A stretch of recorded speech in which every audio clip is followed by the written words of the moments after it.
Welcome to our deep dive on the governance of risk management. Ooh, that's a good one.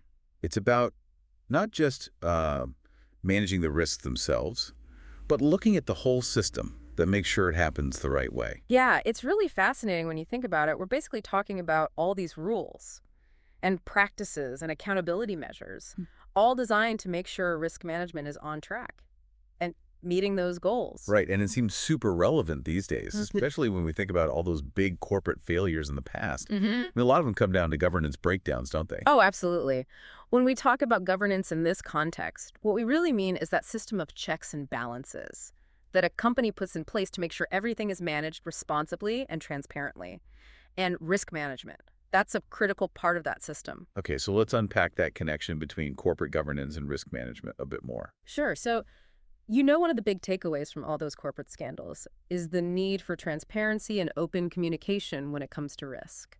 If the people at the top aren't getting accurate and timely information, they can't make good decisions about risk, and that's where those governance structures really come into play. So can you give us an example of how that might actually look in a real-world scenario? Hmm. Let's imagine a company that's thinking about investing in some new technology. The executives who are pushing the projects, they might be a little too optimistic about the potential returns and maybe downplay the risks involved. Now, if the board of directors isn't getting a clear and objective picture of what's going on, they might approve that investment, only to find out later that the risks were way bigger than they thought. Right. So it's about ensuring the board has all the information they need to make those tough decisions. Speaking of the board, what role do they play in this whole risk governance thing? Well, the board of directors plays a really crucial role. Their main responsibility is to protect the interests of those shareholders and to make sure the company is making good decisions about risk. Ultimately, they're the ones who are accountable for the success or failure of the company's risk management strategy. So they need to have a really good understanding of the company's risk profile and how that lines up with its overall goals, right? Exactly. They also need to make sure that management has set up the right systems for identifying and assessing and managing those risks. So what are some specific things the board should be doing to make sure risk governance is effective? Okay, well, first things first. They need to figure out what the risk appetite is for the firm. What that means is defining how much risk the company is willing to take on to achieve its objectives. So it's like setting boundaries for how much risk is okay. Exactly. Once that risk appetite is defined, the board needs to make sure that everything management does is aligned with it. They should also be regularly reviewing risk reports, questioning assumptions, and challenging management on their risk assessments. Sounds like a pretty active and engaged role. Oh, it definitely is. The board can't just sit back and wait for information to come to them. They need to be actively involved in the risk management process, providing guidance and oversight every step of the way. I imagine it's also really helpful for the board to have a dedicated risk committee, right? Oh, absolutely. A risk committee is like a specialized group within the board that focuses specifically on all those risk-related issues. They have the expertise to really dig into the technical stuff and then provide guidance to the full board. So they're the risk specialists on the board. You could say that. They need to be knowledgeable about things like, risk metrics models and all those stress testing methodologies. They're the ones responsible for reviewing risk reports, assessing how effective the company's risk management framework is, and recommending changes to the board as needed. Right. And then in addition to a risk committee, these days we're also seeing more companies with a chief risk officer or a CRO. What exactly does the CRO do? Well, the CRO is basically the head of risk management for the entire organization. They report directly to either the CEO or the board, and they're in charge of overseeing the company's entire risk management program. So they're the ones who are making sure all those risk policies and procedures are actually being put into practice effectively. Exactly. And they have a really important role in communicating risk information to the board and senior management. I imagine that's a pretty demanding job. It can be, yeah. The CRO needs to have a deep understanding of the company's business and its industry and the overall risk landscape.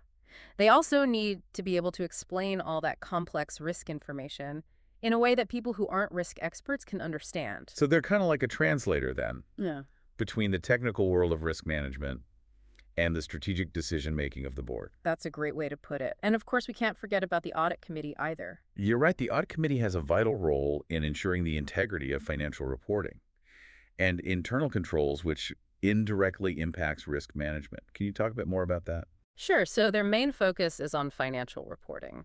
But the audit committee's responsibilities also include overseeing the company's internal controls, which are designed to prevent and detect errors and fraud. And strong internal controls are essential for effective risk management, right? Oh, absolutely. They help to ensure that the information used for risk assessment and decision making is accurate and reliable. The audit committee also reviews the company's risk management framework to see if it's adequate and effective. So they're providing an independent check on the risk management process. Exactly. They're making sure that the company has a solid system in place for identifying, assessing, and managing risks, and that this system is being properly implemented and monitored. You mentioned risk appetite earlier. Can you elaborate a little more on what that means? Sure, a company's risk appetite is basically how much risk it's willing to accept in order to achieve its strategic goals. It's a really crucial element of risk governance because it sets the boundaries for decision making at all levels of the organization. So it's like a guiding principle for risk management then. That's a great way to think about it. It helps make sure that everyone in the company is on the same page when it comes to risk, from the board of directors down to individual employees. And how is a company's risk appetite usually determined? Well, it's usually a collaborative process involving the board senior management and the risk management team. They need to think about things like the company's industry, its financial position, its strategic goals, and its tolerance for potential losses. It sounds like a complicated equation. Yeah, it can be.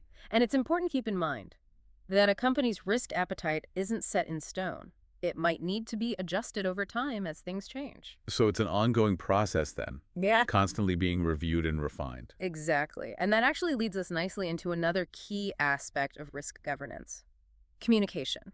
Okay, so why is communication so important in this context? Well, for risk management to really work, there needs to be a clear and open flow of information between different parts of the organization. The board needs to be kept in the loop about the company's risk profile and what steps are being taken to manage it. So no information silos or hiding bad news. Exactly. Transparency is key. The risk management team needs to communicate their findings to the board and senior management, but they also need to make sure that employees at all levels understand the company's risk management policies and their own role in mitigating risk. So it's about creating a culture of risk awareness throughout the organization. Precisely. Everyone needs to understand that risk management isn't just the job of a few specialists. It's something that everyone in the company needs to be thinking about and contributing to. Okay, so we've talked about all the key players in this risk governance world, the board, the risk committee, the CRO, and the audit committee. But how does all of this actually translate into action? Like, how do companies actually manage risk on a day-to-day basis? Well, that's where things get really interesting. That's where we start talking about the different tools and techniques that companies use to identify, assess, and manage all these risks. Can you give us an overview of what some of those tools and techniques look like? Sure, there's actually a whole bunch of different approaches, but they generally fall into a few main categories. First, you have your qualitative methods. Those rely mostly on expert judgment and experience. Things like brainstorming sessions, scenario planning, SWOT analysis. So it's about getting people together to share their insights and perspectives. Exactly. Those methods are often used to pinpoint potential risks and then figure out how likely they are to happen and what kind of impact they could have. Then you have your quantitative methods. Those use data and statistical analysis to measure risk. That could be things like financial modeling, Monte Carlo simulations, or stress testing. So crunching the numbers to get a more objective view of the risk. Exactly. And those methods are often used to figure out the potential financial hit, the different risks could have, and to evaluate how effective different risk mitigation strategies might be. And are there any other important categories of risk management tools? Yeah, there are some tools that actually combine elements of both qualitative and quantitative approaches. For example, key risk indicators, or KRIs. Those are metrics that are used to track how well key risk management activities are performing. They can be both qualitative and quantitative. And they can act like an early warning system if there are any problems brewing. So they're kind of like a dashboard for risk management. That's a great analogy. They help companies keep an eye on their risk exposure in real time and spot any emerging trends that might need some attention. So we have all these tools in our risk management toolbox, but how does a company actually decide which tools to use? Well, that depends on a bunch of factors. What kind of risks are they facing? How complex is their business? Is there enough data available? What kind of internal risk management expertise do they have? So there's no one-size-fits-all solution. Exactly. Each company has to come up with its own risk management framework, one that's tailored to their specific needs and circumstances. Okay, so let's say a company has identified and assessed its risks. What happens next? That's where risk response planning comes in. It's about figuring out the best strategies for dealing with each of those identified risks. And there are four main options: mitigate, transfer, accept, or reject. We touched on those briefly earlier. Can you remind us what each of those entails? Of course. So, mitigating a risk means taking steps to reduce its likelihood or its impact. For example, a company might install sprinkler systems to reduce the risk of fire, or they might implement access controls to reduce the risk of data breaches. So putting preventative measures in place. Exactly. Transferring a risk means shifting that financial burden of the risk to someone else. The most common way to do that is through insurance, like a company might buy insurance to cover the cost of a product recall or a natural disaster. So it's about sharing the risk. Exactly. Now, accepting a risk means acknowledging that the risk is there, but choosing not to take any specific action to deal with it. This might make sense if the risk is pretty low, or if trying to mitigate or transfer it would cost more than the potential benefits. For example, a small business might decide to accept the risk of not having a formal disaster recovery plan if they think the likelihood of a major disruption is very small. So it's a calculated gamble then. Yeah, you could say that. And finally, rejecting a risk means doing whatever you can to avoid it completely. That could mean stopping a risky activity altogether, getting out of a particular market, or refusing to work with a certain customer. So steering clear of the danger zone entirely. Exactly. And it's important to remember that these four risk responses aren't necessarily mutually exclusive. A company might actually choose to use a combination of approaches to address a particular risk. So again, it's about creating a tailored strategy that fits the specific situation. Absolutely, and that's why effective risk governance is so important.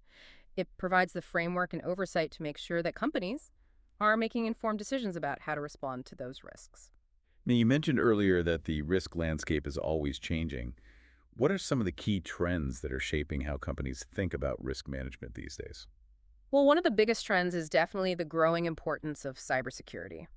With cyber attacks becoming more sophisticated and more frequent, companies have to be more careful than ever about protecting their data and systems. It's a real threat in our digital world. It is, and it's not just about having the right technical safeguards in place. It's also about educating employees about cyber risks and creating a culture where everyone is aware of security. So making cybersecurity everyone's responsibility. Exactly. Another major trend is the growing complexity of global supply chains. With companies sourcing goods and services from all over the world, they're exposed to a much wider range of risks. Things like political instability, natural disasters, and economic fluctuations. And those risks can have a ripple effect throughout the entire supply chain, right? Yeah, for sure. A disruption in one part of the world can quickly lead to delays and shortages somewhere else.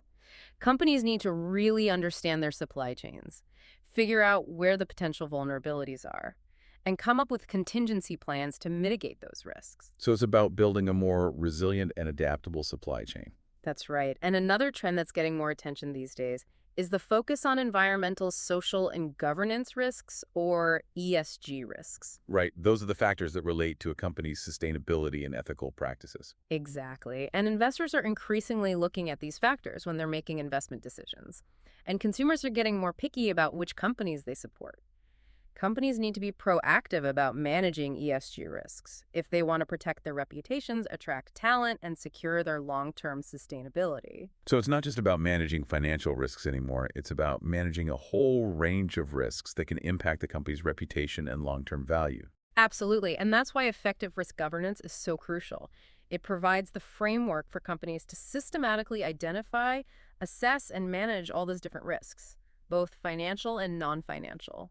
It sounds like risk management is becoming a much more strategic function within organizations. It is definitely. It's not just about compliance and avoiding losses anymore. It's about creating value, protecting reputations, and ensuring long-term sustainability. Wow. We've really covered a lot of ground today, exploring this whole intricate connection between corporate governance and risk management. We talked about all those key players, the board, the risk committee, the CRO, the audit committee, and we even dove into all those tools and techniques that companies are using to manage risk.